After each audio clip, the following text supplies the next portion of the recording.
మనకు బలమై ఉన్న దేవునికి ఆనందగానము చేయుడి, యాకోబు దేవుని బట్టి ఉత్సాహదన చేయుడి. మెత్తుడి.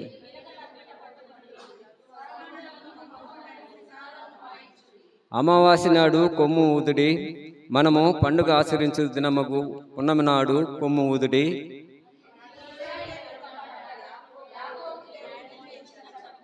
పరిశుద్ధుడును నీతిమంతుడు మా ప్రియ పరలోకపు తండ్రి, నాయన వందనాలు దేవా, స్తోత్రం స్తోత్రం స్తోత్రం ప్రభువా. నాయన ప్రభువా, ఇంతవరకు నా తండ్రి మా స్తుతి ఆరాధనలో మీరు మాకు తోడుగా వందనాలు స్తుతులు స్తోత్రం. నాయన మా స్తుతుల పైన మీరు ఆశీనునికే మీకు వేలాది వందనాలు స్తుతులు స్తోత్రం దేవా. ప్రభువా నా తండ్రి, మా నాయన మీ దాసుడు నా తండ్రి మీకు దివ్యమైన వాక్యాన్ని మాకు బోధించబోతుండగా నాయన ఆయన ఆత్మలో బలపరిచిన తండ్రి ప్రభువా, మీ దివ్యమైన స్వరాన్ని మాకు నిజమని మీ పాదాలు బట్టి వేడుకుంటాం. దేవునికి మహిమ కలుగును గాక. ఇప్పుడు వచ్చిన దేవుని బిడ్డలైన మీ అందరికీ ప్రభువైన యేసుక్రీస్తు నామమున వందనాలు తెలియజేస్తూ ఉంటున్నా. దేవుని యొక్క శాశ్వతమైనటువంటి ఉన్నతమైనటువంటి కృప ప్రేమను బట్టి దేవుడు మనలందరినీ కూడా సజీవ లెక్కలో ఉంచి ఈ రోజున ఆయన యొక్క మందిర ఆవరణలో ప్రవేశించడానికి దేవుడు మనకు సహాయం చేశాడు. అందుకు దేవునికి స్తోత్రాలు చెల్లిస్తూ ఉంటున్నా. హల్లెలూయా, హల్లెలూయా. బాగా అందరూ గట్టిగా చెప్తాం హల్లెలూయా. మరి మన యొక్క జీవితంలో మనము చూస్తున్న వింటున్నటువంటి సమాచారాలు, ఎన్నో భయంకరమైనటువంటి దుర్ఘటనలు, పాపములకు సంబంధించినవి, ఘోరాలకు సంబంధించినవి, ప్రమాదాలు, ఇలాగా రకరకాలైనటువంటి విషయాలు మనం చూస్తున్నప్పుడు మనకు ఒక్కొక్కసారి భయం పుడుతుంది. కొన్ని పర్యాలు వాటిని చూచి మరలా మనం మర్చిపోతూ ఉంటాం. ఏది ఏమైనప్పటికీ కూడా ఇవన్నీ కూడా దేవుని యొక్క రాకడకు మునుపు జరగవలసి ఉన్నవి. ఈ జరుగుతున్నటువంటి ఈ విషయాలను బట్టి మనం గమనిస్తున్నప్పుడు మన వ్యక్తిగత జీవితంలో మనం ఏ రీతిగా బ్రతుకుచు ఉన్నాము అనేటువంటిది మనం ఆలోచన చేయాలి. ఎందుకంటే భూమి మీద ఉన్నటువంటి ప్రతి మనుష్యుడు కూడా పాపములో పుట్టినవాడు, పాపములో జీవిస్తున్నటువంటి వాడు. అయితే 2025 సంవత్సరములకు పూర్వం యేసుక్రీస్తు ప్రభుల వారు మనందరి పాపముల నిమిత్తమై ఆయన తన ప్రాణమును త్యాగం చేసి ఆయన చిందించినటువంటి అమూల్యమైనటువంటి రక్తము ద్వారా మనందరికీ కూడా ఒక రక్షణ అనేటువంటిది దేవుడు అనుగ్రహిస్తూ ఉన్నాడు. నేటి వరకు కూడా ఆయన రక్తము చేత కడగబడుచు శుద్ధీకరించబడుతూ అనేక మంది నశించిపోతున్నటువంటి ఆత్మలను దేవుడు కనికరించి పెట్టి రక్షిస్తూ ఉన్నాడు. అయితే ఈ రోజున మన యొక్క వ్యక్తిగత జీవితంలో, మన కుటుంబాలలో ఉన్నటువంటి ప్రతి వారి యొక్క జీవితము కూడా మనం పరిశీలన చేసుకునేటువంటి స్థితిలో మనం ఉండాలి. మనం ఇంకా మనకిష్టం వచ్చినటువంటి జీవితంలో జీవించడానికి లేదు. మనము ఎవరికి భయపడాలి? దేవునికి భయపడి జీవించాలి. దేవుని యందు భయము భక్తి కలిగి జీవించాలి. ఆయన యందు మనకు విశ్వాసం ఉండాలి, నమ్మకం ఉండాలి. ఇవన్నీ కూడా మనం ఒకరినొకరు పురుగులుపుకుంటూ రానియున్నటువంటి యేసుక్రీస్తు ప్రభువు వారి యొక్క రాకడ ఆ దినము సమీపించిన కొలది మరి ఎక్కువగా ఇటువంటి సహవాసముగా కూడుతూ ఈ విషయములన్నిటిలో కూడా మనము చాలా జాగ్రత్తగా ఉండాలని వాక్యం మనకు హెచ్చరిస్తూ ఉంది. కాబట్టి నా ప్రియమైనటువంటి దేవుని బిడ్డలారా, పరిశుద్ధ గ్రంథంలో మనం గమనిస్తే పాత నిబంధన గ్రంథంలో కానీ క్రొత్త నిబంధన గ్రంథంలో కూడా మనం గమనిస్తూ వస్తున్నప్పుడు దేవుని యొక్క అద్భుత ఆశ్చర్యకరమైన కార్యాలు మనం చూస్తూ ఉన్నాం. అదే సమయంలో దేవునికి వ్యతిరేకముగా, దేవునికి విరోధముగా జీవించేటువంటి వారి పరిస్థితులను కూడా దేవుడు తృణీకరించటం, దేవుడు యొక్క ఉగ్రత వారి మీదకి రావటం, దేవుని యొక్క కోపం రగులుకోవటం, ఇవన్నీ కూడా మనం గమనిస్తున్నాం. మరి ఈ రోజున సంఘముగా ఏర్పాటు చేయబడి ఆయన శిలువ రక్తము ద్వారా మనమందరూ కూడా తండ్రికి మనకు సంధి చేయబడినటువంటి మనము, ఆయన సొత్తుగా మార్చబడినటువంటి మనమందరము కూడా ఈ రోజున మన ఆధ్యాత్మికమైనటువంటి జీవితం ఎలా ఉన్నదో అనేటువంటిది ఒకసారి మనం గమనించుకోవాలి. పరిశుద్ధత అనేటువంటిది దేవుడు కోరుకునేటువంటిది. పరిశుద్ధతను గురించి మనం ఆలోచన చేస్తే మనం అన్నం తినేటువంటి కంచెంలో అన్నం తినేటువంటి ఆ స్థాయి నుండి హృదయ అంతరంగములో ఆలోచించే ప్రతి ఆలోచనల వరకు కూడా పరిశుద్ధంగా ఉండాలి. ఈ విషయాన్ని మనం జ్ఞాపకం పెట్టుకోవాలి. తినే తిండి దగ్గర నుంచి హృదయ అంతరంగములో పుట్టేటువంటి ప్రతి తలంపు వరకు కూడా ఏముండాలమా? పరిశుద్ధత ఉండాలి.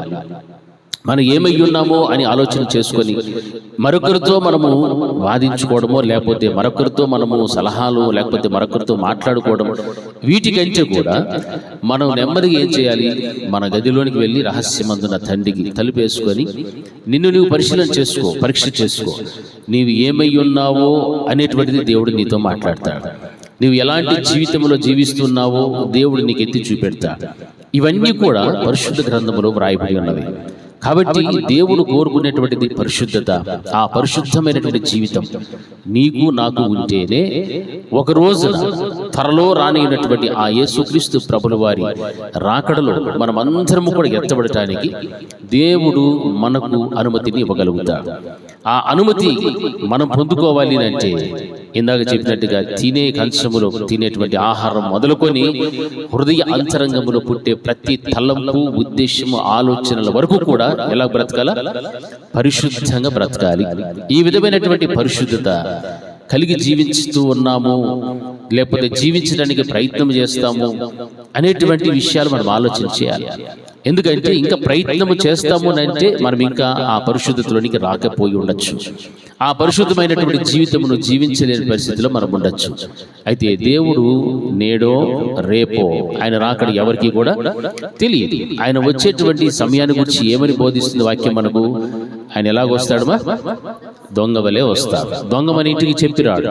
అదేవిధంగా యేసుక్రీస్తు ప్రభుల వారు కూడా చెప్పిరారు, నేను ఫలానా రోజు నేను వస్తున్నాను, మీరందరూ కూడా సిద్ధంగా ఉండాలి అని చెప్తే బాగుండేదేమో అని అనుకుంటాం. లేదు, ఆయన ఎప్పుడు వచ్చినా ఆయనతో పాటు ఎత్తబడటానికి మనమందరము కూడా సంసిద్ధత కలిగి జీవించాలి. ఆ సిద్ధపాటు అనేటువంటిది లేకపోతే ఆయన ఎప్పుడు వస్తాడో తెలియదు. తెలియనటువంటి దినాలు, తెలియని గడియలు, క్షణాలు, ఆ ఏ క్షణమైనా ఆయన రావచ్చు. ఆ క్షణములో మనకు సిద్ధపాటు అనేటువంటి లేకపోతే మన జీవితంలో నిజంగా చాలా కోల్పోవలసిన పరిస్థితులు వస్తాయి.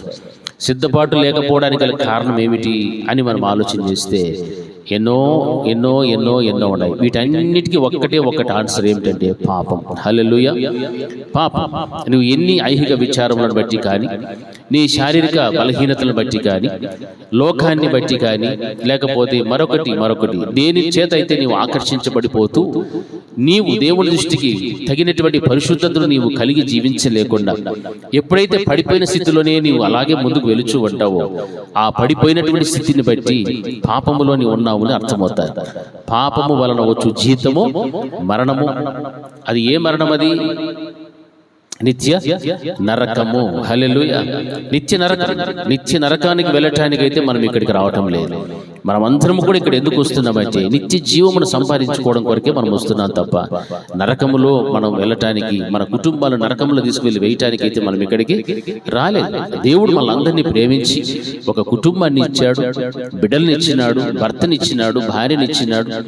ఒకరినొకరు పురికొల్పుకుంటూ దేవుని సన్నిధానంలో మరి ఎలా జీవించాలో, ఎలా బ్రతకాలో వీటన్నిటిని కూడా మనం జ్ఞాపకం తెచ్చుకొని, ప్రభువా నీవు కోరుకున్నటువంటి పరిశుద్ధమైన జీవితం నాలో ఉండాలి, ఆ పరిశుద్ధతను నేను కలిగి జీవించాలి అనేటువంటి విషయాలు మనం ఎప్పుడు కూడా జ్ఞాపకం చేసుకుంటూ తలపోసుకుంటూ ఉంటేనే అప్పుడే మన యొక్క రక్షణను మనం కాపాడుకునేటువంటి క్రైస్తవులుగా, దేవుని యందు విశ్వాసం ఉంచినటువంటి భక్తుల వల్లే మనం బ్రతుకుచూ ఉండగలుగుతాం.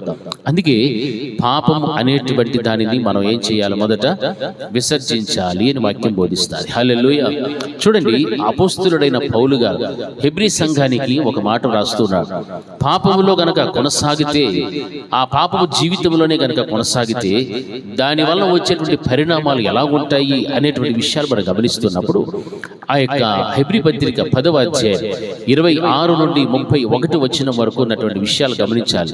చూడండి, సత్యమును గూర్చి అనుభవ జ్ఞానము పొందిన తర్వాత బుద్ధిపూర్వకముగా పాపము చేసిన ఎడల ఆ పాపములకు బలి ఇకను ఉండదు, కానీ న్యాయపు తీర్పును భయముతో ఎదురు చూచుటయు విరోధులను దహింపబోవు తీక్షణమైన అగ్నియు ఇకను ఉండును. హల్లెలూయా. హల్లెలూయా. బాగా చెప్పాలి గట్టిగా, హల్లెలూయా. బాగా ఉత్సాహంగా ఉన్న వాళ్ళందరూ ఒకసారి గట్టిగా హల్లెలూయా, హల్లెలూయా. ఇక్కడ వాక్య భాగంలో మనం గమనిస్తే పాపంలోనే కొనసాగుతూ ముందుకు వెళితే, పాపము జీవితంలోనే ముందు కొనసాగుతూ వెళితే కలిగేటువంటి పరిణామాలు ఎలా ఉంటాయి, ఎటువంటి భయంకరమైన పరిస్థితి ఉంటుంది అనే విషయాన్ని ఇక్కడ పరిశుద్ధ గ్రంథంలో అపోస్తులుడైన పౌలుగా చక్కగా వ్రాస్తున్నాడు సంఘానికి. ఈ రోజున మన సంఘానికి కూడా ఆ మాటలే చెప్తున్నాడు.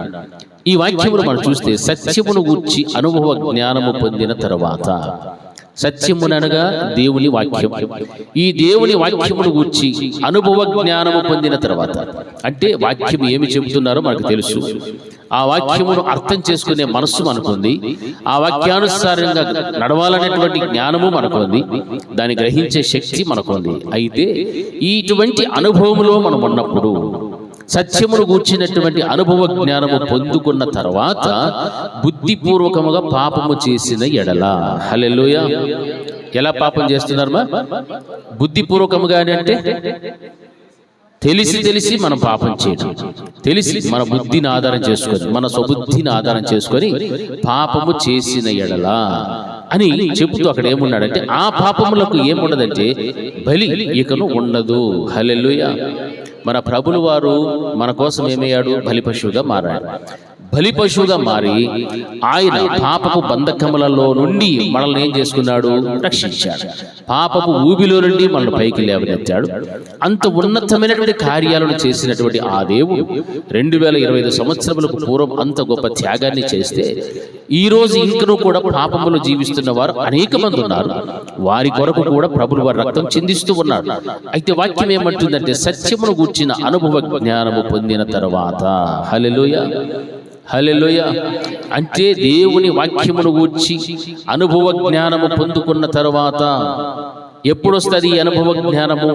మన పితరుల నాటి నుండి మనం క్రైస్తవులము అని చెప్తాము, లేదు మన తండ్రుల కాలం నుండి క్రైస్తవులమని చెప్తాము, తాత ముత్తాతల నుండి క్రైస్తవులమని చెప్తాం. అంటే అక్కడ నుండి క్రైస్తవ్యం ప్రారంభమై వచ్చినప్పటికీ కూడా చాలా మంది జీవితాలలో మార్పు చెందిన, లేకపోతే దైవ జ్ఞానమును సంపూర్ణంగా తెలుసుకున్న తర్వాత, ఆ అనుభవాలలో జీవిస్తున్న తర్వాత వీరు ఏం చేస్తున్నారంటే, బుద్ధిపూర్వకముగా పాపము చేసిన ఎడల ఆ పాపములకు బలి ఇకను ఉండదు. హల్లెలూయా. మనం అనుకోవచ్చు, ఆ రోజున ప్రభువు వారు చిందించాడు అమూల్యమైన రక్తం, ఆ రక్తాన్ని మరలా నేనేం చేసుకుంటా, ఆ రక్తంతో నేను కడుక్కుంటాను, ఆ రక్తము ద్వారా నన్ను నేను పరిశుద్ధపరచుకుంటానులే అని అనుకోవచ్చు. కానీ అది కుదిరే పని కాదని వాక్యమే సెలవిస్తోంది. హల్లెలూయా, హల్లెలూయా. అది కుదిరే పని కానీ కాదు. ఎందుకు కాదు? నువ్వు ఎలా పాపం చేస్తున్నావు? తెలిసి పాపం చేస్తున్నావు. ఆ రోజున ప్రభుల వారు కూడా ఆదాము హవ్వలను దేవుడు సృష్టించినప్పుడు ఏదైనా తోటలో వారిని పెట్టి వారిని వ్యవసాయం చేసుకోమని చెప్పాడు. సేద్యం చేసుకోండి, ఇందులో ఉన్నటువంటి ఫలవృక్ష అన్ని వృక్ష ఫలాలన్నీ కూడా మీరు తినండి, అయితే ఒక్కటి మాత్రం మీరు తినకూడదు, అది మంచిని చెడును తెలియచేసేటువంటి చెట్టు, ఆ చెట్టులో కాసే ఫలాలు ఏవి కూడా మీరు ముట్టకూడదు, తినకూడదు దేవుడు ఆజ్ఞ ఇచ్చాడు. ఆజ్ఞాపించిన తర్వాత ఆయన చెప్పిన మాట, ఒకవేళ మీరు గనక తింటే నిశ్చయముగానే మీరేమైపోతారు? చచ్చెదరు వాక్యం బోధించారు. మరి దేవుని అనుభవ జ్ఞానం, సత్యమును గూర్చిన అనుభవ జ్ఞానం పొందిన తర్వాత కూడా ఆ రోజున ఆదాము హవ్వలకు దేవుడు హెచ్చరించాడు, బోధించాడు, ఈ విధంగా మీరు బ్రతకాలి, ఇదే మీరు తినాలి అంటే వారికి అక్కడ దేవుడు పెట్టినటువంటి ఆ ఫలాలు చాలక వారు తినలేదు, లేకపోతే అది ఏమో అని కూడా వారు ఆలోచన చేసి తినలేదు. ఎవరి ప్రభావం వారి మీద పడ్డది? సాతానుని యొక్క ప్రభావం వారి మీద పడింది. కాబట్టి ఆ సాతానుని ప్రభావమును బట్టి ఆ మంచి చెడులను తెలియజేసేటువంటి ఆ వృక్ష ఫలములను మీరేం చేసుకున్నారు? తిన్నారు. అవ్వ తింది, ఆదాముకి ఇచ్చింది, ఇద్దరు తిన్నారు. ఏమైపోయారు వాళ్ళు? ఇప్పుడు వారు దిగంబరులము అని గ్రహించేటువంటి స్థాయిలోనికి వారు వెళ్ళిపోయారు. హల్లెలూయా. అంతవరకు వారు దిగంబరులు అనేటువంటి స్థితి వారికి తెలియదు. వారి నేత్రములు ఉన్నాయి, అంత అలాగని గుడ్డి వాళ్ళు అనుకోలే, వారి నేత్రాలు ఉన్నాయి, అన్నీ ఉన్నాయి. కానీ వారు దిగంబరంలో ఉన్నామని వారికి తెలియనటువంటి ఒక మంచి జీవితంలో దేవునికి అనుకూలంగా జీవించేటువంటి పరిస్థితులే వారికి ఉన్నాయి. కానీ వారు ఎప్పుడైతే ఆ పండును తిన్నారో, తిన్న తర్వాత వారు కలిగినటువంటిది ఏమిటంటే, దిగంబరత్వం మాకున్నది అని గ్రహించేటువంటి జ్ఞానం వారికి సంపాదించుకోగలిగారు. హల్లెలూయా, హల్లెలూయా, హల్లెలూయా. మరి ఇక్కడ కూడా దేవుడు ఈ రోజున ఆ రోజున మాట్లాడిన దేవుడు ఈ రోజున మనతో కూడా మాట్లాడుచున్నాడు. ఆదాము హవ్వలతో మాట్లాడిన దేవుడు మనతో మాట్లాడుచున్నాడు. మీరు ఈ పని చేయకూడదు అని ఆ రోజు వారికి చెప్పాడు, ఈ రోజు మనకు కూడా అదే చెప్తున్నాడు. అంటే దేవుని వాక్యమును గూర్చి సత్యమును గూర్చి అనుభవ జ్ఞానం పొందుకున్నాం.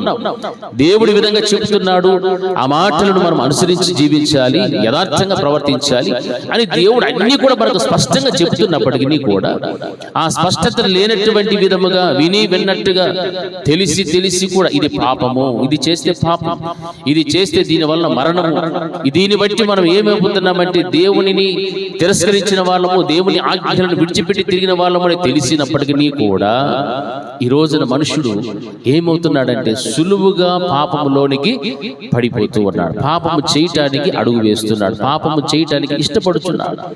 ఆ విధంగా ఉన్నాడు కాబట్టి దేవుని యొక్క మాటలను లెక్క చేయడం లేదు. దేవుని యందు భయము భక్తి కలిగి జీవించలేనటువంటి పరిస్థితుల్లో మానవుడు బ్రతుకుచూ ఉన్నాడు. ఆ రోజున వారిని గూర్చి చెప్పిన మాట నిశ్చయముగా నీవు చచ్చెదవు అని చెప్పాడు. మరి ఈ రోజున కూడా దేవుని ఆజ్ఞను మీరి బ్రతికే ప్రతి మనుషుడు కూడా ఏమైపోతాడు?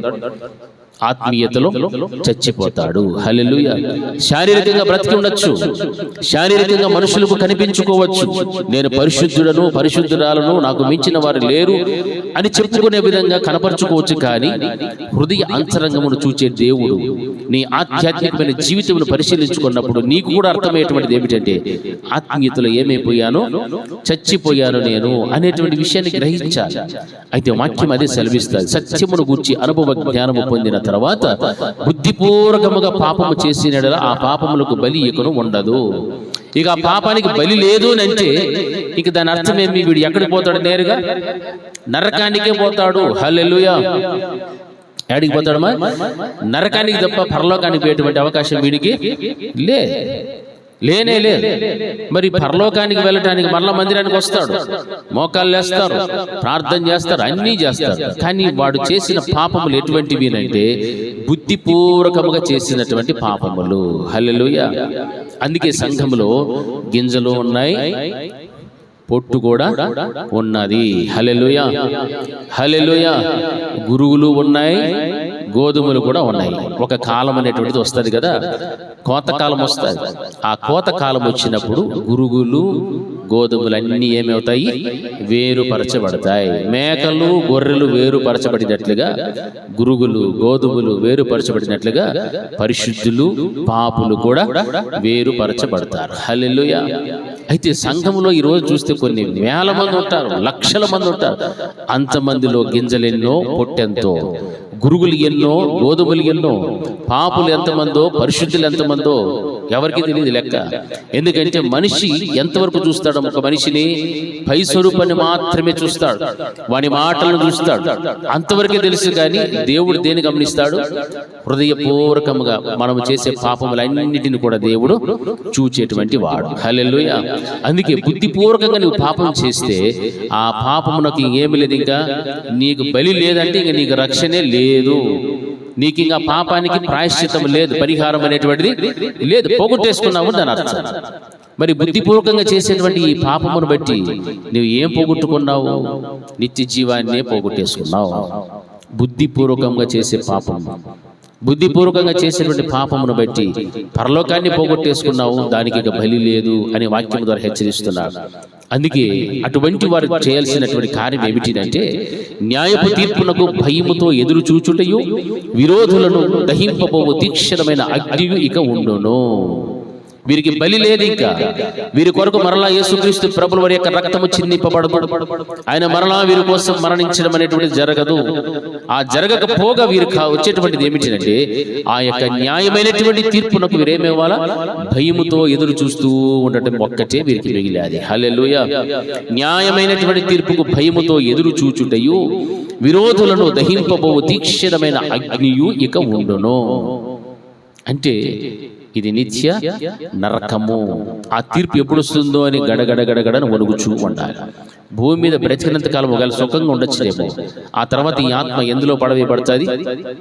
అది విరోధులకు విరోధులను దహింపబోవు తీక్షణమైన అగ్నియు ఇక ఉండును అని అంటే బలి ఇక ఉండదు, ఈ అగ్ని ఇక ఉంటుంది. ఉండనటువంటిది ఏమిటంటే బలి లేదు, వీరికి ఉండేటువంటిది ఏమిటంటే అగ్ని మిగులుతుంది.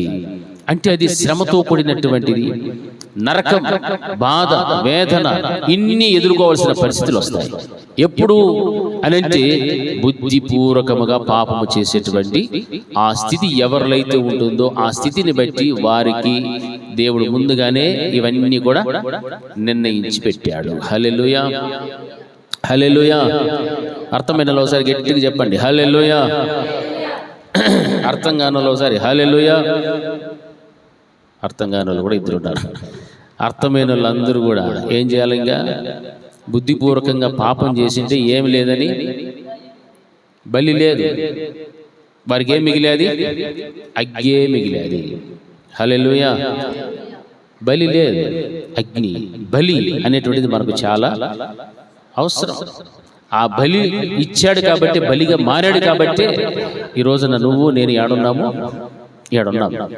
ఆయన మన కొరకు బలిగా అర్పించుకోకుండా ఉండింటే, బలి పశువుగా మార్చబడకుండా ఉండింటే ఈ భాగ్యం మనకు లేదు, ఈ ధన్యత మనకు లేదు.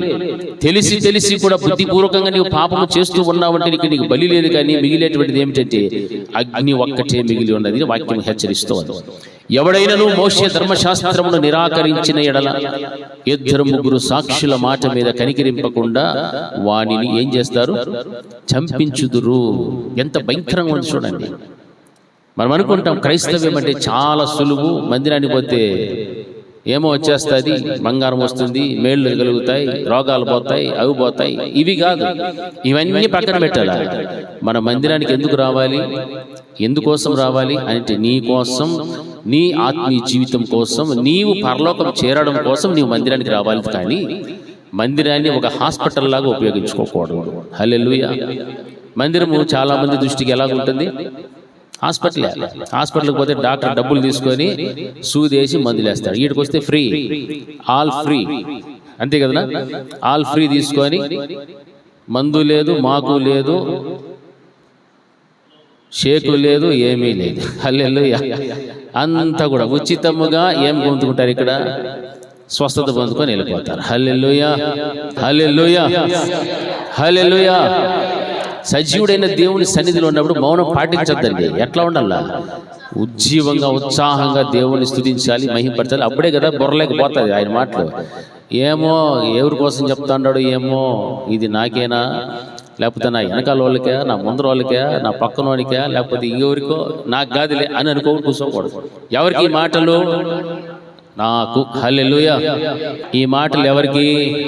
నాకు అని మనం ఇక్కడ కూర్చుంటేనే ఈ వాక్యం ఆడికి పోతుంది, లోపలికి పోతుంది. అప్పుడు ఆ హృదయంలోకి పోతే ఆడ లోపల ఏముండేది మనకు అర్థమవుతుంది. చీకటి ఉందా, వెలుగు ఉందా, ఈ సింహాసనం మీద ఎవరిని కూర్చోబెట్టుకున్నాము, వాడున్నాడా లేకపోతే వానికంటే గొప్పవాడైనా నా దేవుడు ఉన్నాడా అని మనకు అర్థమవుతుంది. హల్లెలూయా.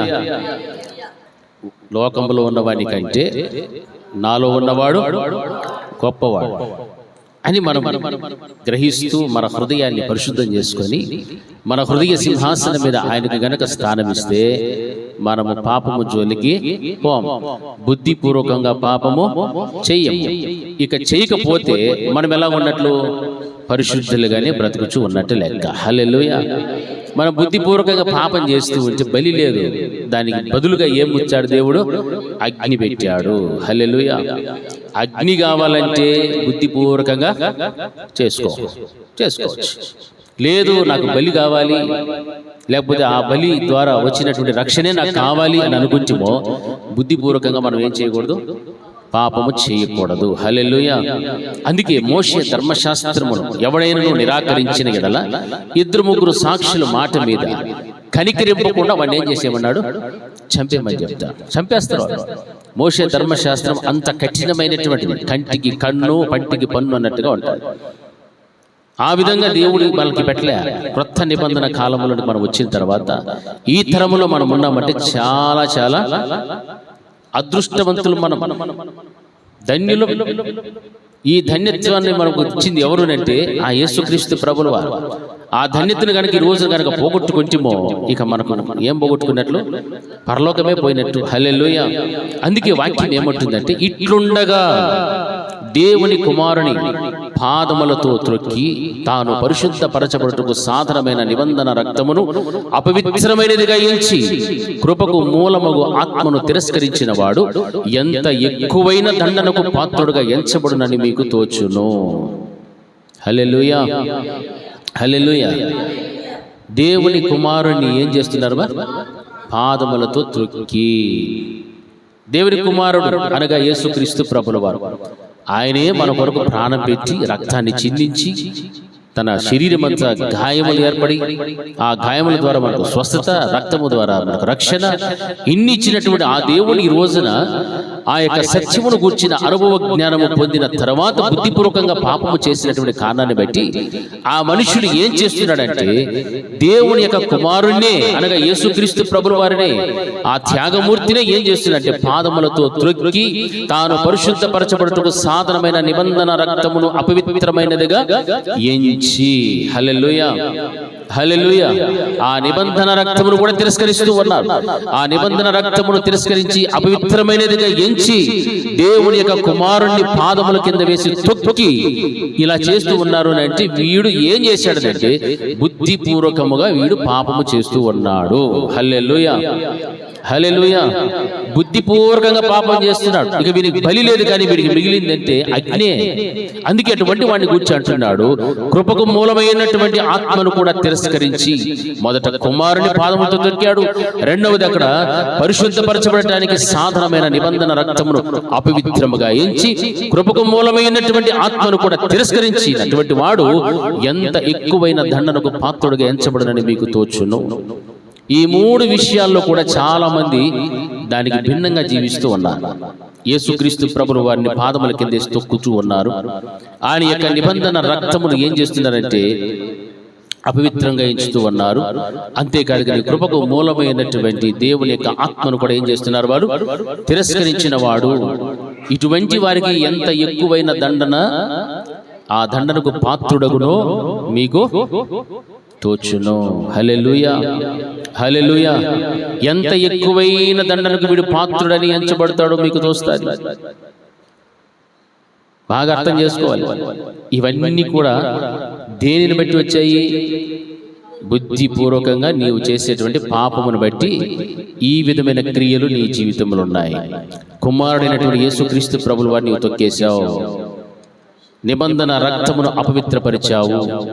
కృపకు మూలమైనటువంటి పరిశుద్ధాత్మ దేవుని కూడా నీవేం చేస్తున్నావు? తిరస్కరించుచూ ఉన్నావు.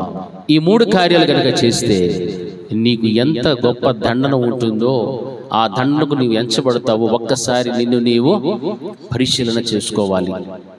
పరిశీలన చేసుకోవలసిన దినాలు ఇవి. ఇంకా మనం బుద్ధిపూర్వకంగానే పాపములు చేస్తూ అగ్ని మనకున్నది అది ఒకటే అని కూడా గ్రహించకుండా కుటుంబాల్లో పరిస్థితులు తారుమారమైపోయినా, గజిబిలైపోయినా, సాతానుడికి చోటిచ్చిన హృదయ సింహాసనం మీద సాతాను కూర్చోబెట్టుకొని లోకానుసారంగా జీవిస్తూ బుద్ధిపూర్వకంగా పాపములు చేసుకుంటూ బ్రతుకుచు దేవుని యొక్క సత్యమును గుర్చిన అనుభవ జ్ఞానము పొంది కూడా ఈ రోజున అటువంటి దయనీయమైన పరిస్థితులు ఉన్నారు అంటే ఎంత భయంకరమైన దండన వస్తుందంటే అటువంటి వారు కుమారుని పాదముల కింద వేసి తొక్కిన వారు, ఆయనను పాదముల కింద త్రొక్కినవారు, ఆయన రక్తమును అపవిత్రపరిచిన వారు, ఆయన పరిశుద్ధాత్మను ఏం చేసిన వారు? పూర్తిగా తిరస్కరించినటువంటి వారు. ఇటువంటి వారికి దండన ఉందా లేదా? ఆ దండన గురించి ఏమన్నట్టు ఎక్కువైన దండన, ఎంత ఎక్కువైన దండనకు పాత్రుడుగా ఎంచబడునని మీకు తోచును. ఎక్కువ దండన, శిక్ష, ఎక్కువ శిక్ష. నరకంలో కూడా ఒకవేళ స్టేజ్లు ఉన్నాయేమో నాకు తెలియదు, ఉంటాయి కాబట్టి ఈ మాట రాశాడు. ఎంత ఎక్కువైన దండనకు పాత్రుడగునో పాత్రుడిగా ఎంచబడునో మీకు తోచును అని చెప్పాడంటే, స్విమ్మింగ్ పూల్లో ఎలాగైతే లోతు రాను రాను లోతు ఎలాగ పెరుగుతూ పోతుందో నరకము కూడా అలాగే ఉంటుందేమో. పెద్ద లోయలు, అగాధములు, నరకము నిత్యము మండుచు, అగ్ని ఆరకుండా, పురుగు చావకుండా, వేదన, పళ్ళు కొరుకుట, ఏడ్పు, ఇటువంటివన్నీ కూడా మనం గమనిస్తే ఇంకా దానికంటే మించినటువంటి ఎత్తైన ఎంత గొప్ప దండన ఉంటుందో అటువంటి వారికి ఆలోచన చేయమని చెప్తున్నారు. మరి ఈ రోజున సంఘాలలో క్రైస్తవులమని చెప్తూ పిలువబడుతూ ఉన్నటువంటి వారు బుద్ధిపూర్వకంగా చేసేటువంటి పాపములను బట్టి ఆ పాపములకు ప్రాయశ్చిత్తం ఇక లేదు అని తెలిసి కూడా, అగ్ని ఒక్కటే ఉంది అని వారు తెలిసి కూడా పాపము చేస్తున్నారనంటే వారు నిజంగా ఏమి చేసిన వారనంటే తమకు తాము హాని కలుగు చేసుకున్న వారే కాదు, కానీ పరిశుద్ధాత్మను ఏం చేసిన వారు? తిరస్కరించిన వారు. నిబంధన రక్తమును ఏం చేసిన వారు? అపవిత్రపరిచిన వారు. తర్వాత యేసుక్రీస్తు ప్రభువు వారిని పాదములతో త్రొక్కినటువంటి వారు. చూసారా ఎంత దౌర్భాగ్యం, ఎంత దుర్మార్గత దారి తీస్తుందో చూడండి. అటువంటి పరిస్థితుల్లో గనక ఉన్నామునంటే చాలా ఎక్కువ దండన అనేటువంటిది మనకు ఉంటాదని జ్ఞాపకం పెట్టుకోవాలి. హల్లెలూయా. మనకు పైకి కనిపించినంత పరిశుద్ధులేం మనం కాదు. పైకి కనిపిస్తూ ఇతరులను మెప్పించేటువంటి ఆ యొక్క మాటలు, ఆలోచనలు మనకు ఉండొచ్చు, కానీ హృదయ అంతరంగాన్ని చూచేటువంటి వాడు మన దేవుడు. ఆయన నిన్ను నన్ను చూస్తూ ఉన్నప్పుడు నీవు బుద్ధిపూర్వకంగా నీవు పాపము చేస్తే ఆ పాపమును బట్టి యేసయ్యనే నీ పాదాల కింద తొక్కుతూ ఉన్నావు. ఆయన రక్తాన్ని అపవిత్రపరిచావు. ఆయన ఆత్మను తిరస్కరించినటువంటి వ్యక్తి అయిపోయావు. ఇక నీకు మిగిలింది ఏమిటి? అలాంటి జీవితం, అలాంటి బ్రతకడం కంటే ఇక పూర్తిగా అన్యుల వలె బ్రతకడమే మేలు. అందుకే వాక్యం సెలవిస్తా, నీవు ఉంటే చల్లగానే ఉండాలి, వెచ్చగానే ఉండాలి. లేకపోతే నులివెచ్చని జీవితంలో నీవు ఉంటే నిన్ను నోట్లో నుంచి ఏం చేస్తున్నాడు దేవుడు? ఉమ్మి వేస్తానని చెప్పాడు. ఈ మాట్లాడి ఎందుకు చెప్తున్నాడు దేవుడు? నులివెచ్చని జీవితం ఎంత ప్రమాదకరమైనటువంటిది అంటే చాలా ప్రమాదం. ఉంటే అటైనా ఉండిపోవాలి, లేదా ఇటైనా ఉండిపోవాలి. ఈ విధంగా చాలా మంది జీవిస్తున్నారు. దేవునిని కాళ్ళ కింద తొక్కేటువంటి పరిస్థితులు, మందిరము, దేవునితో సహవాసం, ఇవన్నీ కూడా ఎవరిలో కూడా క్రమమైనటువంటి జీవితాలు లేవు. వీటిలోనే మనకు క్రమం అనేటువంటిది లేకపోతే ఇక బుద్ధిపూర్వకంగా పాపం చేసేటువంటి విషయాల్లో చాలా సులువుగా పడిపోతూ ఉంటారు.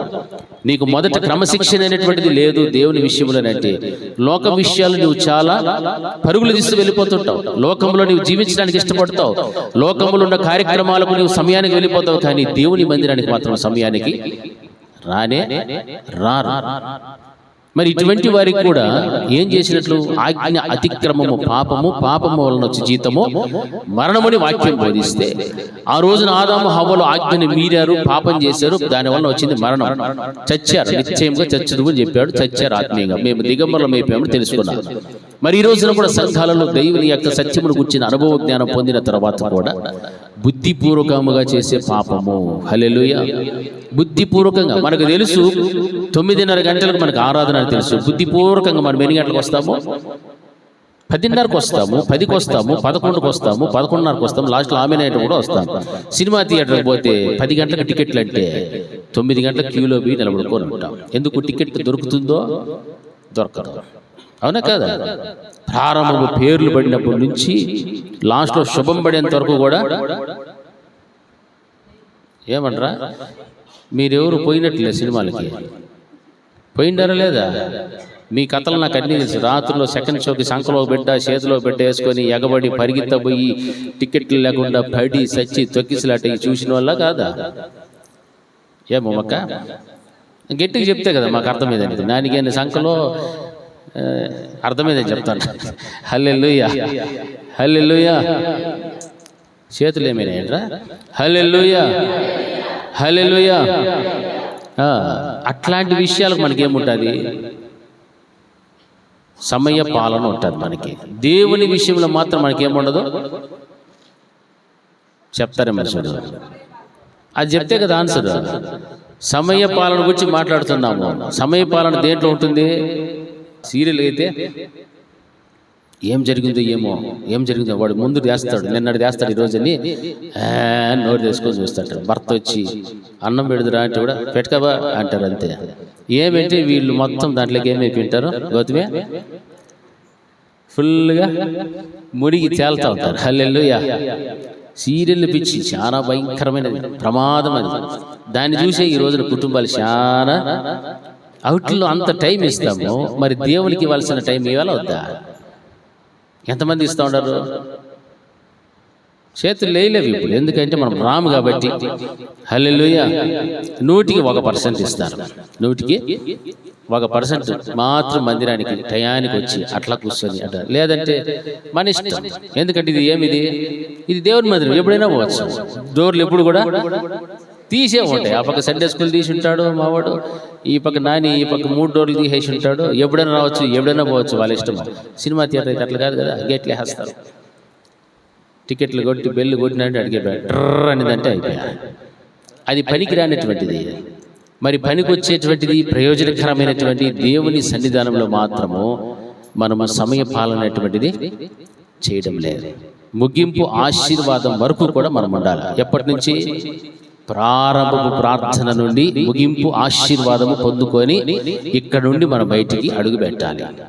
అలా పెడితేనే కదా దేవుణ్ణి మనం ఎంతగా గౌరవిస్తున్నామో, ఎంతగా ప్రేమిస్తున్నాం. ఇవన్నీ కూడా పాపాలే. అర్థమవుతుందా నేను చెప్పేది? ఇవన్నీ కూడా పాపాలే. హల్లెలూయా. ఇటు చెప్పాలి ఇప్పుడు, హల్లెలూయా. ఇవన్నీ ఏంటివి? అందుకు చెప్పాలి. ఇవన్నీ కూడా ఎందుకు పాపాలని అంటున్నారు మీరు అనుకోవచ్చు. ఆజ్ఞ అతిక్రమమే పాపము. ఆజ్ఞ అతిక్రమం పాపం. ఈ పాపాలు ఇంకా మనం చేసుకుంటూ పోతున్నామంటే బుద్ధిపూర్వకంగా చేస్తున్నామని అర్థం. ఈ ఆలస్యం అనేటువంటిది ఏమైపోయిందంటే అందరికీ అలవాటుగా మార్చుకుంటున్నారు. ఆలస్యము అలవాటైపోతుంది. అలా ఉండకూడదు.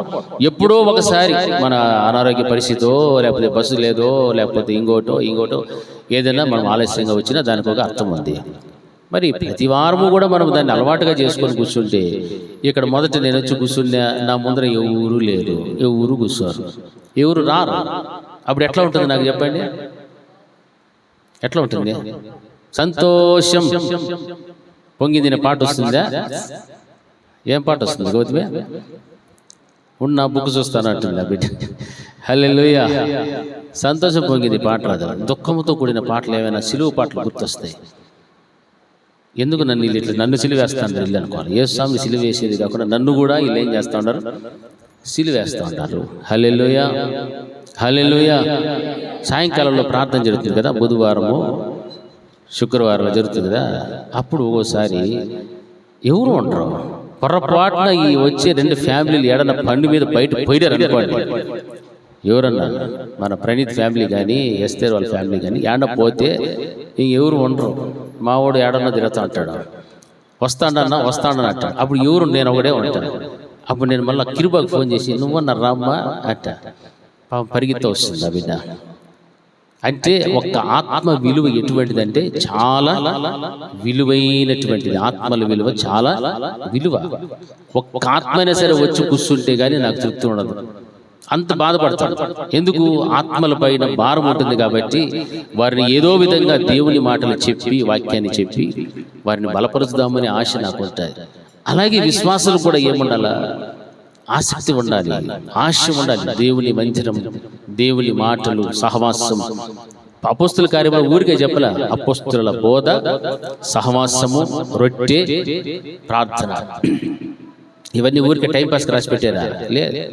ఇవన్నీ కూడా మనం చేయాలి. ఈ మాటలు మనం వింటున్నప్పుడు నిజంగా మన జీవితంలో భయముతో, భక్తితో ఈ విధంగా బుద్ధిపూర్వకంగా మనం పాపాలు చేసుకుంటూ వెళ్ళిపోతే యేసయ్యను మీరేం చేస్తున్నట్లు? పాదాల కిందేసి తొక్కినట్టు. పాదాల కిందేసి తొక్కుతున్నారు యేసుని. నీకు జీవితాన్ని ఇచ్చిన దేవుణ్ణి, నిన్ను సృష్టించిన దేవుణ్ణి, నీకు కుటుంబాన్ని ఇచ్చిన దేవుణ్ణి, నీకు ఉద్యోగం ఇచ్చిన దేవుణ్ణి, నీ బిడ్డల్ని ఇచ్చిన దేవుణ్ణి ఏం చేస్తున్నారు ఈ రోజున? పాదాల కింద తొక్కుతున్నారు. ఆయన నీ కోసం పవిత్రపరచబడటానికి నిబంధన రక్తమును కార్చాడే, ఆ కార్చబడినటువంటి రక్తమును కూడా ఏం చేస్తున్నట్టే అపవిత్రపరుస్తూ ఉన్నారు. అంతేకాదు కానీ కృపకు మూలమై ఉన్నటువంటి ఆయన యొక్క ఆత్మను కూడా మీరు ఏం చేస్తున్నారంటే తిరస్కరిస్తూ ఉన్నారు. ఇటువంటి వారికి ఎంత గొప్ప దండన ఉంటుందో, ఎంత గొప్ప దండనకు పాత్రుడిగా ఎంచబడతాడో మీకు తోచు, ఏమి తోస్తుంది అని చెప్తున్నాడు. దీన్ని మనం గమనించాలి, మనల్ని మనం పరిశోధించుకోవాలి. ఈ రోజున నా పరిస్థితి ఎలా ఉంది? ప్రభులు వారిని పాదముల కింద తొక్కుతూ ఉన్నానా? ఆయన రక్తాన్ని అపవిత్రపరిచానా? ఆత్మను నేను తిరస్కరిస్తూ ఉన్నానా? తిరస్కరిస్తూ ఈ కార్యాలు చేస్తూ ఉంటేనే నీవు ఆ యొక్క సత్యమును గుర్చిన అనుభవ జ్ఞానము పొందిన తర్వాత బుద్ధిపూర్వకంగా నువ్వేం చేస్తూ ఉంటావు? పాపము చేస్తూ ఉంటావు. హల్లెలూయా, హల్లెలూయా. అందుకే ప్రభులు వారు ఇటువంటి వారిని గురించి ఏమిటంటే, పగ తీర్చుట నా పని, నేనే ప్రతిఫలమిత్తుననియు మరియు ప్రభువు తన ప్రజలకు తీర్పు తీర్చును అనియు చెప్పిన వాడిని ఎరుగుదుము కదా. జీవము గల దేవుని చేతిలో పడుట భయంకరము. హల్లెలూయా, హల్లెలూయా, హల్లెలూయా, హల్లెలూయా. అంటే ఈ బుద్ధిపూర్వకంగా చేసే పాపమును బట్టి చూస్తే ఆయన జీవితాన్ని, మరణాన్ని అసహ్యించుకోవడంతో సమానం. దేవుణ్ణి అసహ్యించుకోవడం. ఆయన ప్రేమిస్తే మనం పాపం చేయలేం కదా. ఆయన ప్రేమించే బిడ్డలైతే మనం పాపం చేస్తామా? చెయ్యి. ఆయనకు లోబడితే పాపం చేస్తామా? చెయ్యి. భయపడితే పాపం చేయం. ఏమీ లేదు. మరి అలా చేస్తూ ఉన్నామనంటే ఆయనను, ఆయన జీవితాన్ని మనం ఏం చేసుకున్నట్లంటే అసహ్యించుకున్నట్టు. దేవుణ్ణి అసహ్యించుకొని మరీ మనం పాపంలో పడిపోతున్నాం. ఆయన పాదాల కింద తొక్కుతూ ఉన్నామని దాని అర్థం. దీనికి చాలా గొప్ప దండన ఉంటుందని వాక్యములు మనం గమనిస్తున్నాం. చూడండి, సంఖ్యాకాండం 15వ అధ్యాయం 30-31 వచనములో ఒక మాట రాయబడుతుంది. చదవాలి.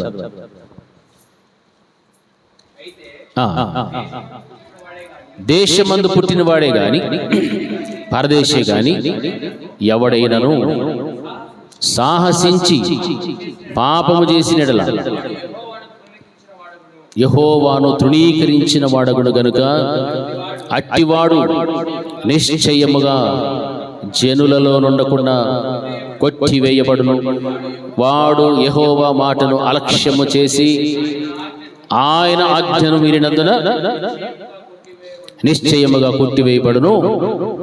వాని దోష శిక్షకు వాడే కారకుడు. హల్లెలూయా, హల్లెలూయా, హల్లెలూయా. గట్టి చెప్పాలి, హల్లెలూయా. చూసారా, వాని దోష శిక్షకు ఎవడు కారకుడు? పాపం చేసిన వాడే. అందుకే వాక్యం ఏమంటుందంటే, దేశంలో పుట్టినవాడు కానీ పరదేశి కానీ ఎవడైనా కూడా పాపం చేస్తే సాహసించి పాపం. ఎట్లాంటి పాపం అది? బుద్ధిపూర్వకంగా చేసేటువంటి పాపానికి మరొక పేరు ఏమిటంటే సాహసముతో, సాహసించి ధైర్యముగా పాపం చేసేది. మనకు తెలుసు ఈ పాపం చేస్తే మంచిది కాదు అని భయం ఓ పక్క ఉంటుంది, పాపం చేయకూడదని భయం ఉంటుంది. కానీ ఎలా చేస్తారు వీళ్ళు? సాహసమే నా ఊపిరి అన్నట్టుగా సాహసముతో వీరేం చేస్తారంటే పాపం చేస్తారు. హల్లెలూయా. ఆ సాహసముతో పాపము చేసిన ఎడల వాడు యెహోవాను ఏం చేసిన వాడు? తృణీకరించినటువంటి వ్యక్తి. యెహోవాను తృణీకరించేవాడు కనుక అట్టివాడు నిశ్చయముగా జనులలో ఉండకుండా కొట్టివేయబడును. వాడు యెహోవా మాటను అలక్ష్యము చేసి ఆయన ఆజ్ఞను మీరినందున నిశ్చయముగా కొట్టివేయబడును. వాని దోష శిక్షకు వాడే కారకుడు. ఎవరి మీద నిందలు వేయడానికి లేదు. భర్త భార్య మీద, భార్య భర్త మీద, పిల్లలు తల్లిదండ్రుల మీద, తల్లిదండ్రుల పిల్లల మీద, సమాజంలో సంఘంలో ఎవరి మీద నిందలు మోపడానికి వీల్లేదు. వాని దోష శిక్షకు వాడే కారకుడు. హల్లెలూయా. నీకు ఒకవేళ దోష శిక్ష పడిందంటే ఫలానా వారి వల్ల నాకు శిక్ష పడింది, ఫలానా వ్యక్తి ద్వారా నాకు శిక్ష పడింది చెప్పడానికి లేదు. వాక్యం ఏం సెలవిస్తుంది? వాని దోష శిక్షకు వాడే కారకుడు. అంతేకాని ఇంకెవడో కాదు. నీలో దోషం ఉందంటే ఆ దోషమును బట్టి నీకు శిక్ష. ఆ శిక్షకు కారకుడు ఎవరు అంటే నీవే. వాక్యం ఖచ్చితంగా బోధిస్తా. ఈ రోజున బుద్ధిపూర్వకంగా చేసేటువంటి పాపములను బట్టి చాలామంది జీవితాలు పాడైపోయాయి, కుటుంబాలు పాడైపోయాయి, కూలబడిపోతూ ఉన్నాయి. ఎన్నో సంఘాల్లో మనం చూస్తున్నాం, విశ్వాసులు వెనుకకు వెళ్ళిపోతున్నారు, దేవుని వాక్యమును తిరస్కరిస్తున్నారు, పరిశుద్ధాత్మ దేవుని తిరస్కరిస్తున్నారు, పరిశుద్ధపరచబడటానికి నిబంధన రక్తమును అపవిత్రపరుస్తూ ఉన్నారు. యేసుక్రీస్తు ప్రభులు వారి పాదముల కింద తొక్కుతూ ఉన్నారు.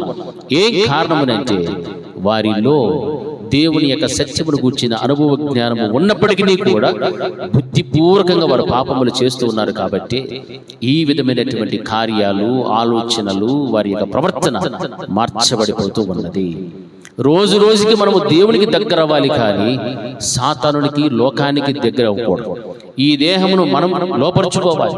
మన ఆత్మానుసారంగా నడిపించుకోవడానికి ఈ శరీరాన్ని నలగొట్టుకొని లోపరుచుకోవాలి. కానీ శరీరానుసారంగా బ్రతికి ఆత్మను ఆర్పివేసేటువంటి పరిస్థితులు మాత్రం ఒక్కరిలో కూడా ఉండకూడదు.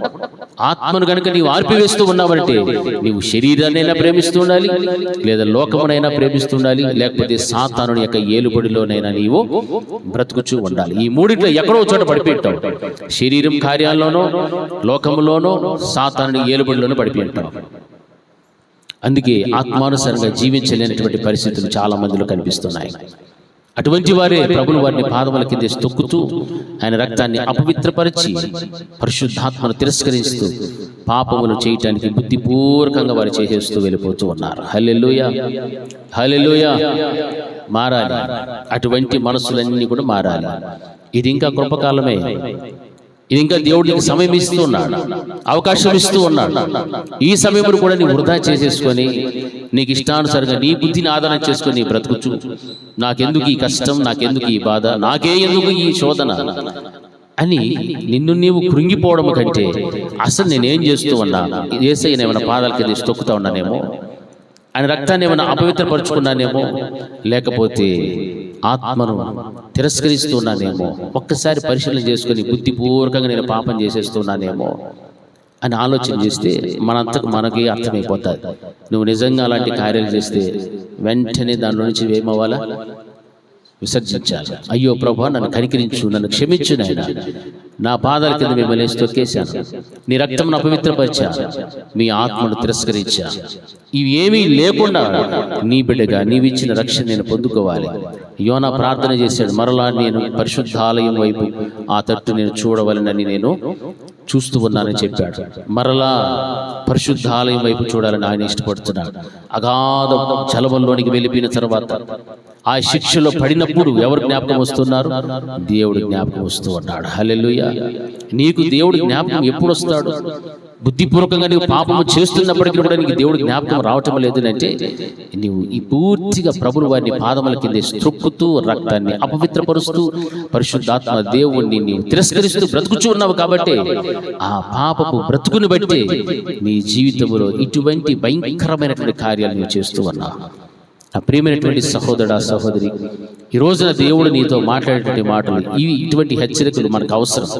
మనకి ఎంతసేపు ఆశీర్వాదాలు, దీవెనలు, ఆరోగ్యం, ఆర్థికం ఇవి కాదు. మనకు కావాల్సినటువంటిది ఏంటి? ఆత్మీయత. అది మనకు కావాల్సినటువంటి ఆశీర్వాదం. పరలోక సంబంధమైనటువంటి దీవెనలు, ఆశీర్వాదాలు కోరుకోవాలి. కానీ దేహ సంబంధమైనటువంటి దీవెన ఆశీర్వాదాలతో మనం కాలం ముందు కొనసాగిస్తూ వెళ్తే ప్రభులు వారి యొక్క జీవితంలో ఆయన చేసినటువంటి కార్యాలను మర్చిపోయి మన బుద్ధిపూర్వకంగా పాపాలు చేసుకుంటూ ఆయన ఇచ్చే దీవెనలు పొందుకొని, ఆశీర్వాదాలు పొందుకొని అలాగే వెళ్ళిపోతూ ఉంటే దానివల్ల ఏమైనా ప్రయోజనం ఉందా? ఏమీ కూడా ప్రయోజనము లేదు. ఎవరికైనా కూడా కానీ ప్రయోజనం లేదు. మనము బుద్ధిపూర్వకంగా చేసే పాపములను బట్టి ఇటువంటి స్థితిలోనికి నీవు వెళ్ళిపోచున్నావని ఒక్కసారి జ్ఞాపకం చేసుకో. ఆ రోజున మోషే ధర్మశాస్త్ర ప్రకారంగా ఎవడైనా కూడా కానీ వాడిని ఏం చేస్తారంటే చంపివేస్తారు. 2-3 సాక్షుల మాట మీద వాడిని చంపేస్తారు. పాపం చేస్తే, సాహసం చేస్తే, పాపం చేయడానికి సాహసం చేసిన వాడిని చంపేస్తారని వాక్యం సెలవిస్తూ ఉంది. అందుకే అటువంటి దోష శిక్ష ఎవడైతే చేసి ఉన్నాడో ఆ దోష శిక్షకు వాడే కారకుడు కానీ మరొకరు కానీ కాదు అనేటువంటి మాటలు ఇక్కడ మనం గమనిస్తూ ఉంటున్నాం. నా ప్రియమైనటువంటి దేవుని బిడ్డలారా, మీరు గమనించాలి, ఒక వ్యక్తి కావాలనే చేసినటువంటి పాపం, అలక్ష్యం దేవుని ప్రజల నుండి కానీ వారికి ఏర్పాటు చేసినటువంటి విమోచన నుండి కానీ అతన్ని దూరం చేస్తూ ఉంటుందని మనం గమనించాలి. ఆ విధంగా నీవు గమనించకుండా నీ బుద్ధిపూర్వకంగా నీవు పాపం చేసుకుంటూ వెళ్తే ఇక నీకు బలి అనేటువంటిది లేదు, కానీ నీకు మిగిలేటువంటిది అగ్ని ఒక్కటే. హల్లెలూయా, హల్లెలూయా. చూడండి, పేతురుకు రాసినటువంటి 2వ పత్రిక 2వ అధ్యాయం 20వ వచనం ఒకసారి చదవండి. పేతురుకు రాసిన 2వ పత్రిక 2వ అధ్యాయం 20వ వచనం.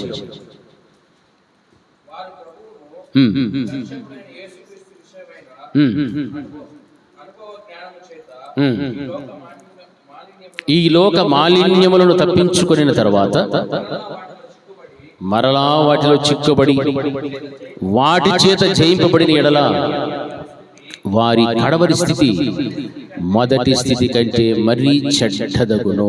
హల్లెలూయా. 2 చేతులు గట్టిగా చెప్తాం, హల్లెలూయా, హల్లెలూయా. వారు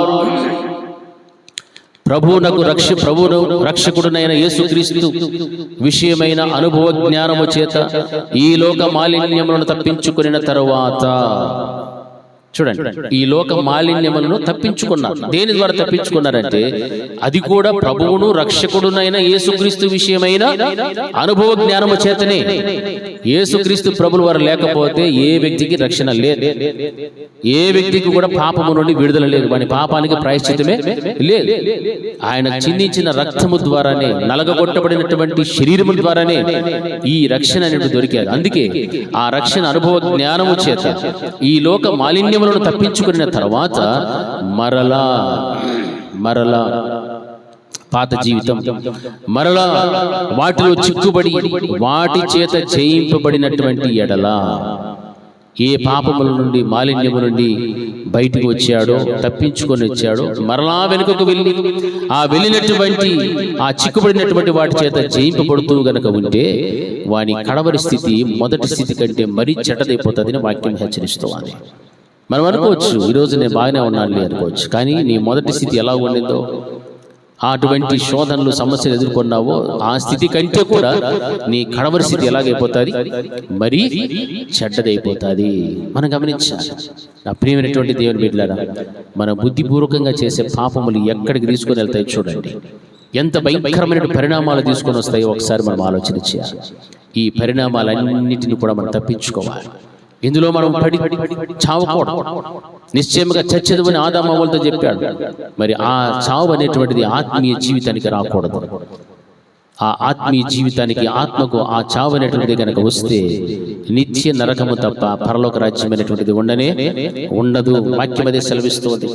ఎఫెసీయులకు రాసిన పత్రికలో గమనిస్తే 4వ అధ్యాయం 30 నుండి 32 వరకు చదవండి. ఎఫెసీయులకు రాసిన పత్రిక 4వ అధ్యాయం 30 నుండి 32 వరకు.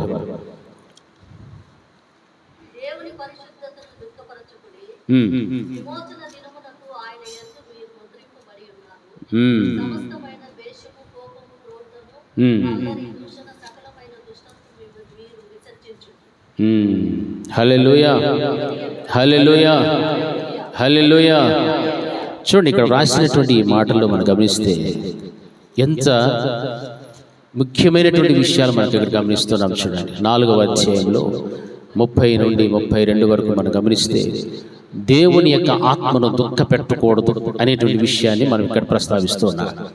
ఆత్మను కనుక దుఃఖ పెడితే పరిశుద్ధాత్మను దుఃఖపరచుబడి విమోచన దినం వరకు ఆయన యందు మీరు ఏమై ఉన్నారు, ముద్రింపబడి ఉన్నారు. మీకంటూ ఒక ముద్ర, ఒక ఆమోదం అనేటువంటిది ఉంది. ఏది ఆ ముద్ర?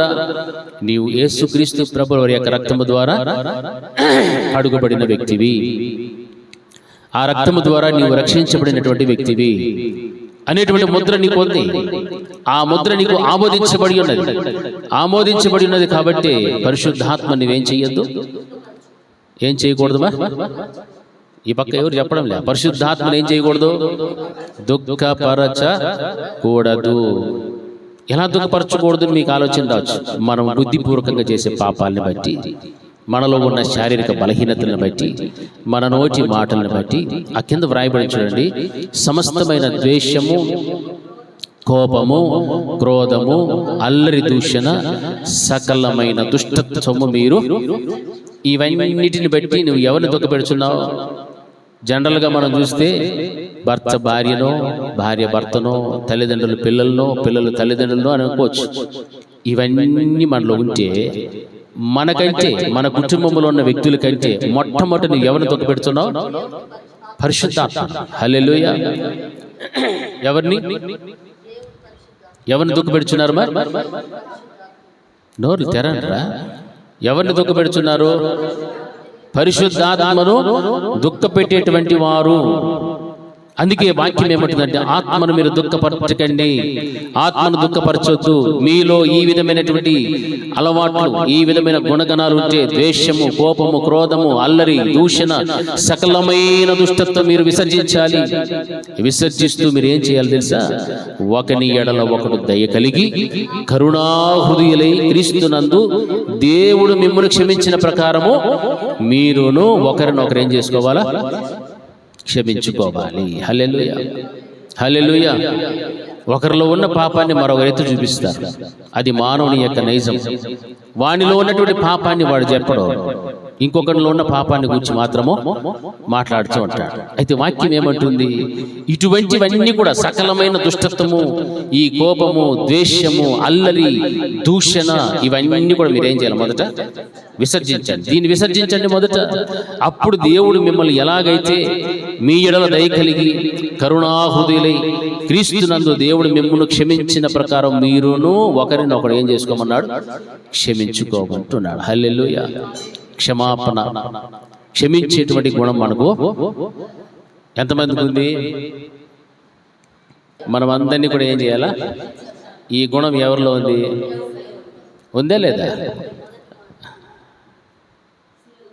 సిలువలో పలికిన మొట్టమొదటి ఆయనలో ఉంది కాబట్టి ఆ మాటను ఎక్కడ పలికాడు? సిలువలో. అంటే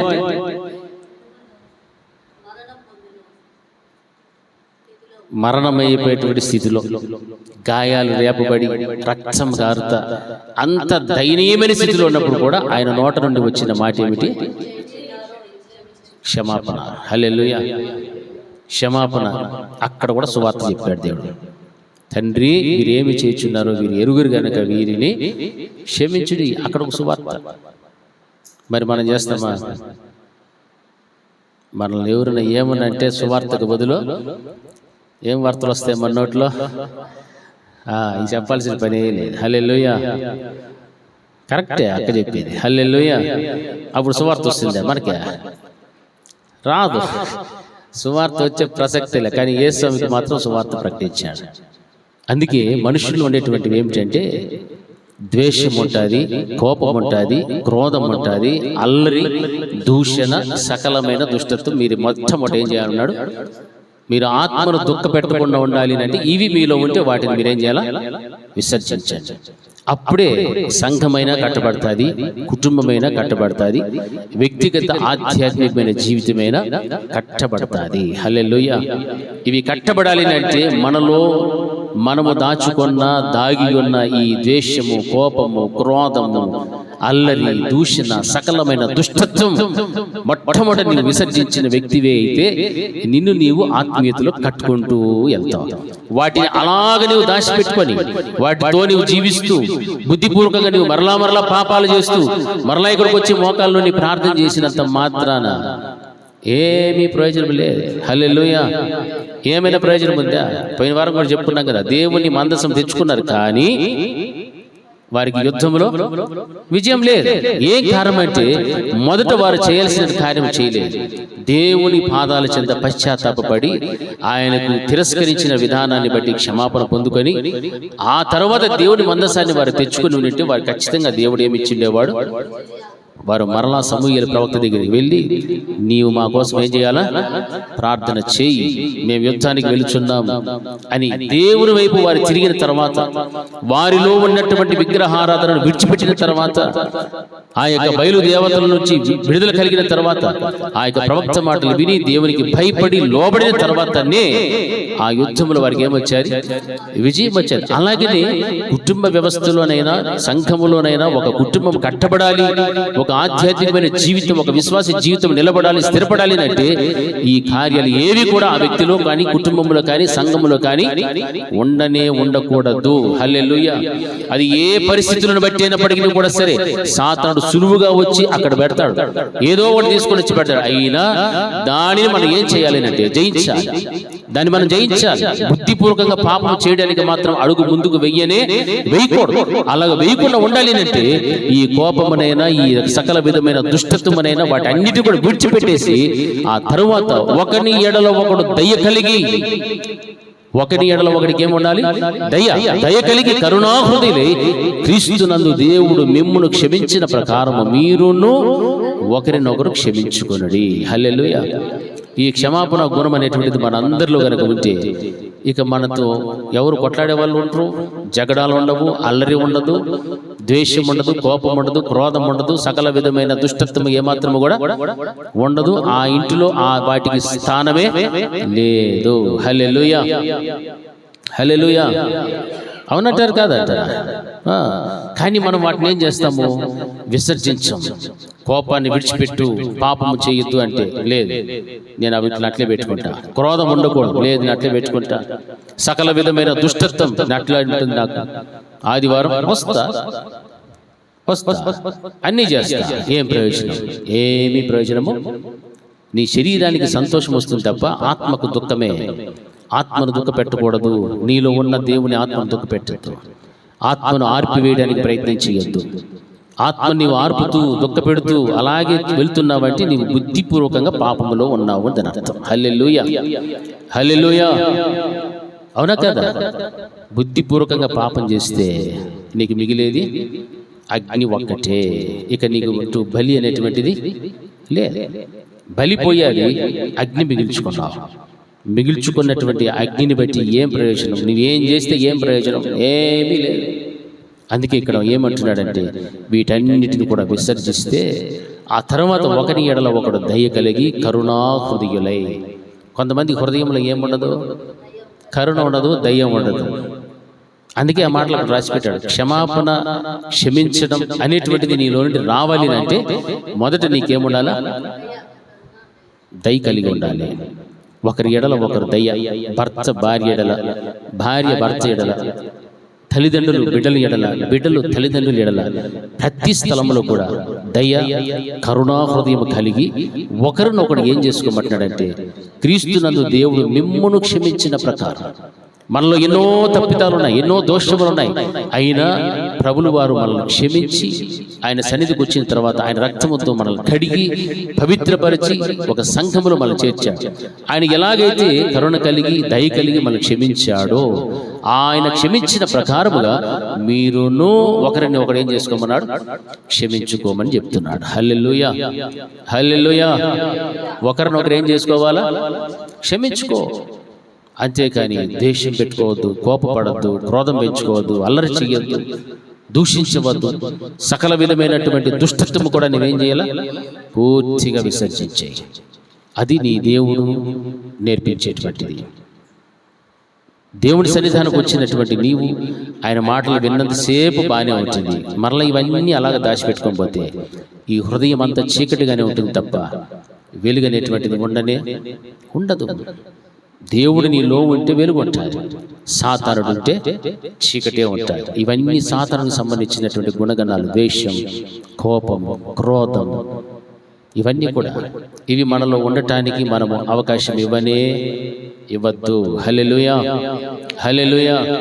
నీవు వాడే సెల్ ఫోన్ దగ్గర నుంచి, నీవు కంచెములో తినే అన్నం దగ్గర నుంచి, నీ హృదయ అంతరంగంలో పుట్టే ప్రతి తలంపు, ఉద్దేశం వరకు కూడా ఎలా ఉండాలి? నీవు పరిశుద్ధంగా ఉండడానికి ప్రయత్నించి. హల్లెలూయా. తినే తిండి దగ్గర నుంచి ఎక్కడి వరకు పోవాలా? హృదయంలో పుట్టే ప్రతి తలంపు కూడా ఎలా ఉండాలి? పరిశుద్ధంగానే ఉండాలి. హల్లెలూయా. అప్పుడే నీ జీవితాన్ని నీవు కట్టుకుంటావు.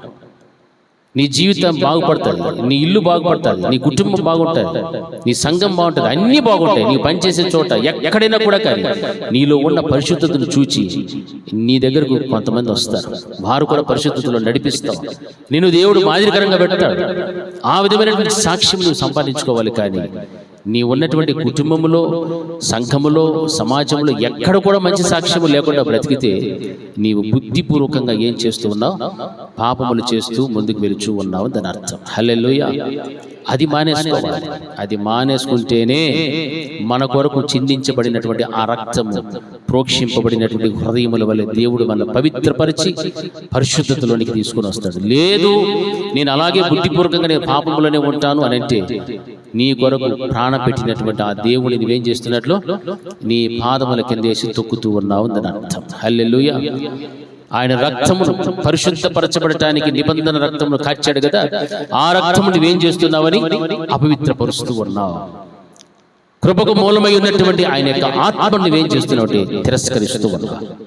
1 కాళ్ళ కింద తొక్కడం, 2 అపవిత్రపరచడం, 3 తిరస్కరించడం. ఈ 3 గనుక నీ జీవితంలో ఉన్నాయి, అవి వచ్చాయినంటే నీవు బుద్ధిపూర్వకంగా చేసేటువంటి పాపమును బట్టి మాత్రమే. హల్లెలూయా, హల్లెలూయా.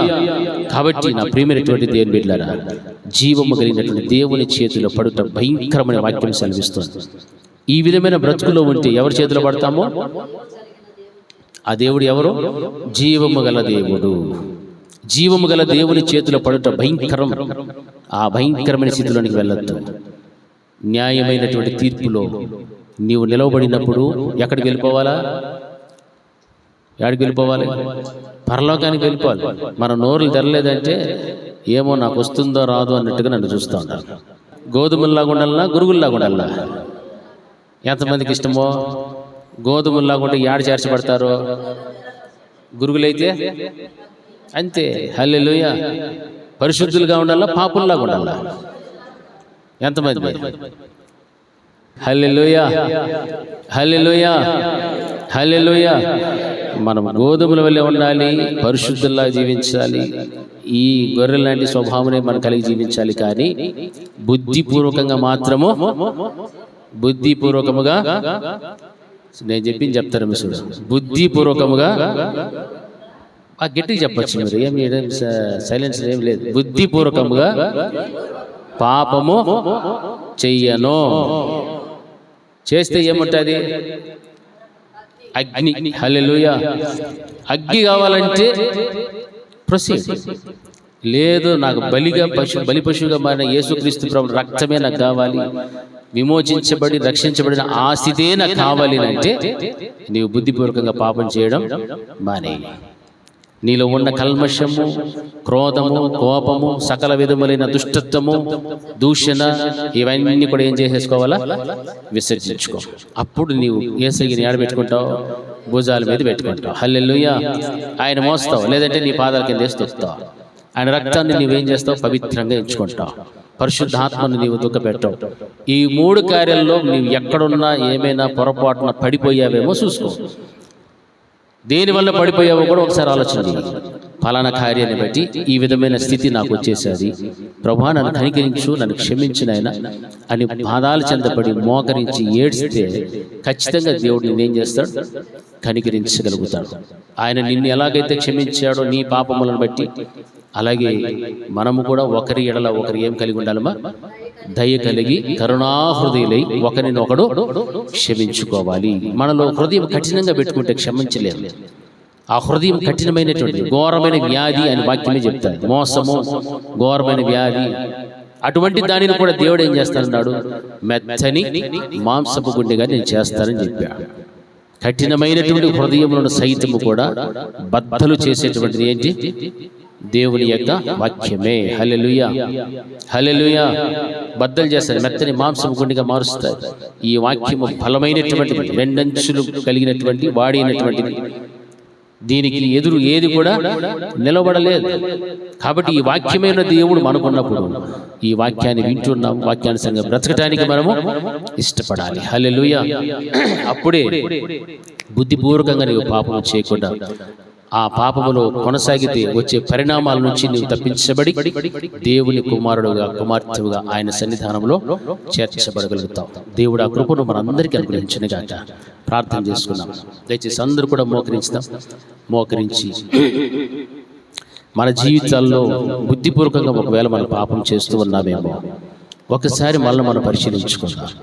నీవు బుద్ధిపూర్వకంగా నీవు పాపము చేస్తూ ఉన్నావు అని అంటే యేసయ్యని నీ పాదాల కింద త్రొక్కి వేస్తూ ఉన్నావు అని అర్థం. అంతేకాదు కానీ పరిశుద్ధపరచబడటానికి నిబంధన రక్తమును అపవిత్రపరుస్తూ ఉన్నావని, ఆత్మను దుఃఖపెడుచున్నావు, తిరస్కరిస్తూ ఉన్నావు అని దాని అర్థం. నీ జీవితంలో ఎలాగున్నావో, ఏ కారణాలను బట్టి ఇటువంటి స్థితిలో నీవు ఉన్నావో ఒక్కసారి నీవు పరిశీలన చేసుకో. అప్పుడు దేవుడు నిన్ను కనికరించగలుగుతాడు.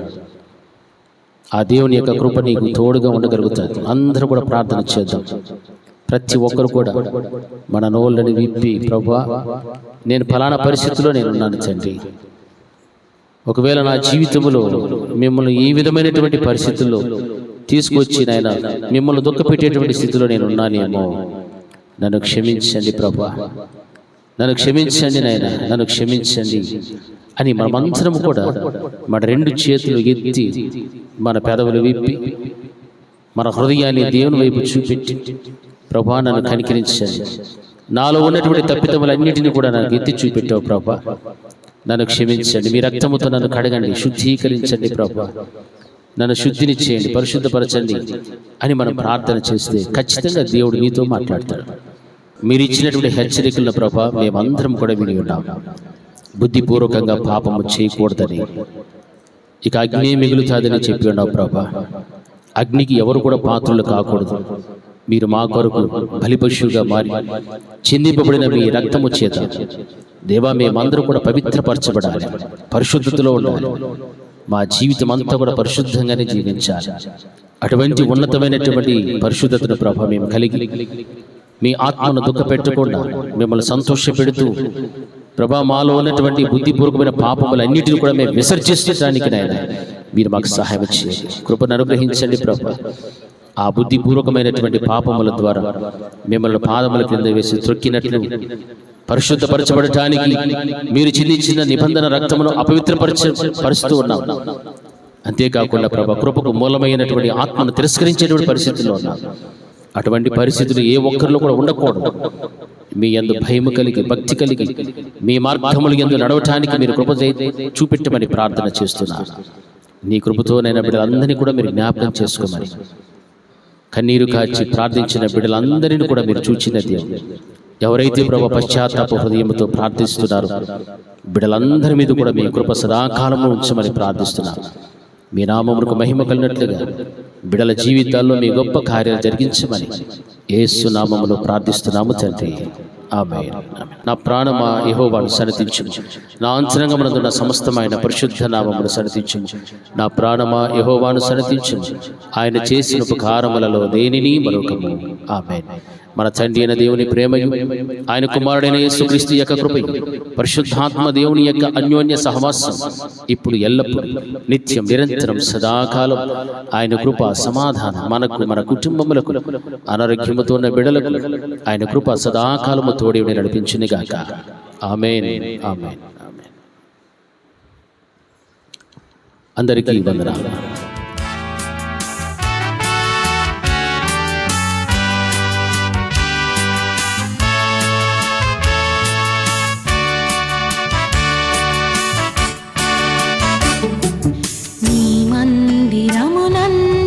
నివసించువారు ధన్యులు, ధన్యులు.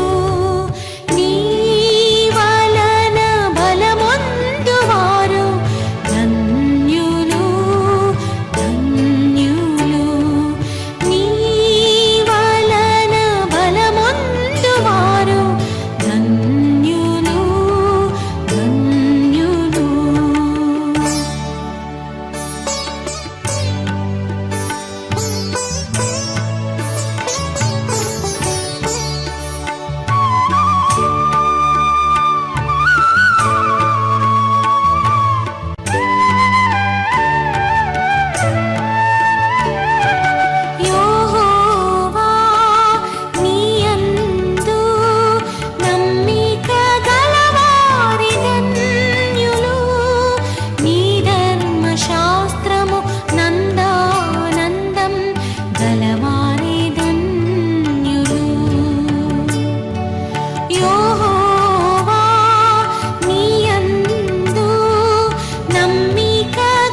సాత్వికులు సమాధాన పరచువారే ధన్యులు. నీ మందిరమునందు నివసించువారు ధన్యులు.